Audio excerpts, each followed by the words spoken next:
trust doctors and the healthcare system to look out for your best interests? I think it depends. Unfortunately, sometimes you have experiences where it skews your perspectives, but I like to advocate for patients and for other people to advocate for themselves.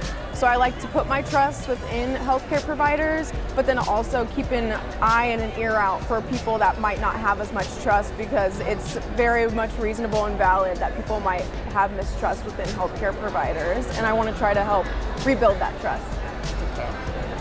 Is it easy for people in your community to find affordable and culturally competent healthcare? I think the awareness of the resources is where the gap is. There's resources that are available and hopefully can be sustained, even though some things are being reorganized. So I think it's difficult sometimes to be aware of the resources, especially if individuals who are providing them aren't meeting the people where they're at. What stops people in your community from going to the doctor regularly? Yeah, so in my previous work, I worked on a research project that was specifically for Black adults, and we did a lot of focus groups and community conversations on why do we seek help and why don't we. It can be for various reasons. For example, gender differences.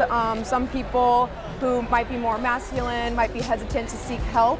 And then as far as racial minorities, because of past historical traumas, oftentimes you would hear the Tuskegee syphilis experiment. Historical traumas also can stop people and cause an obstacle or barrier when seeking help and care. What do you do to take care of your health? Yeah, for sure. So I see it from multiple dimensions, physical, mental, spiritual. So that might look like just making sure, it doesn't have to be anything crazy, just making sure I am moving throughout the day.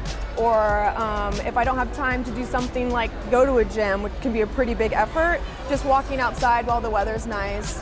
From a mental standpoint, I personally attend therapy. I think if someone can afford it or if there's affordable services, definitely a suggestion for my mental health. And then spiritually, I attend yoga classes to try and become more mindful. And there's a lot going on throughout people's days and within the media, so if you can save that time for yourself to kind of clear your mind and save it just for yourself, then it helps me spiritually as well.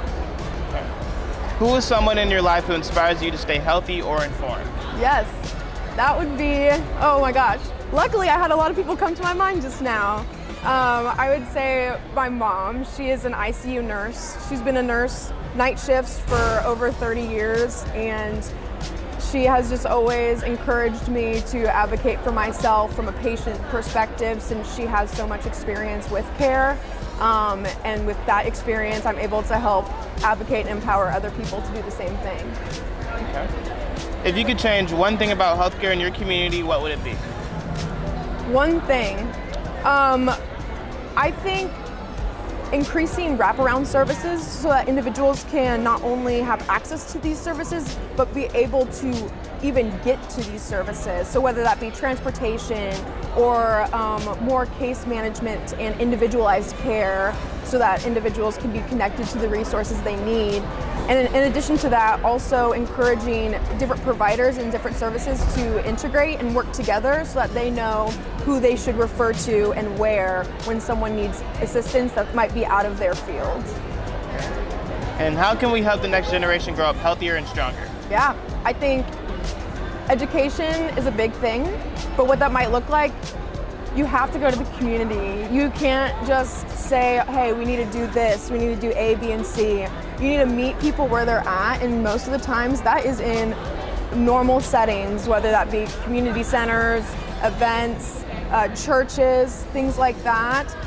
If we're wanting certain populations to be aware of how to take care of yourself and your health, then the individuals that have that resources or knowledge of what's going on, we need to bring that to where the people are. All right. And that's all I have for you. Thank you. Awesome. Thank you so much. I appreciate it.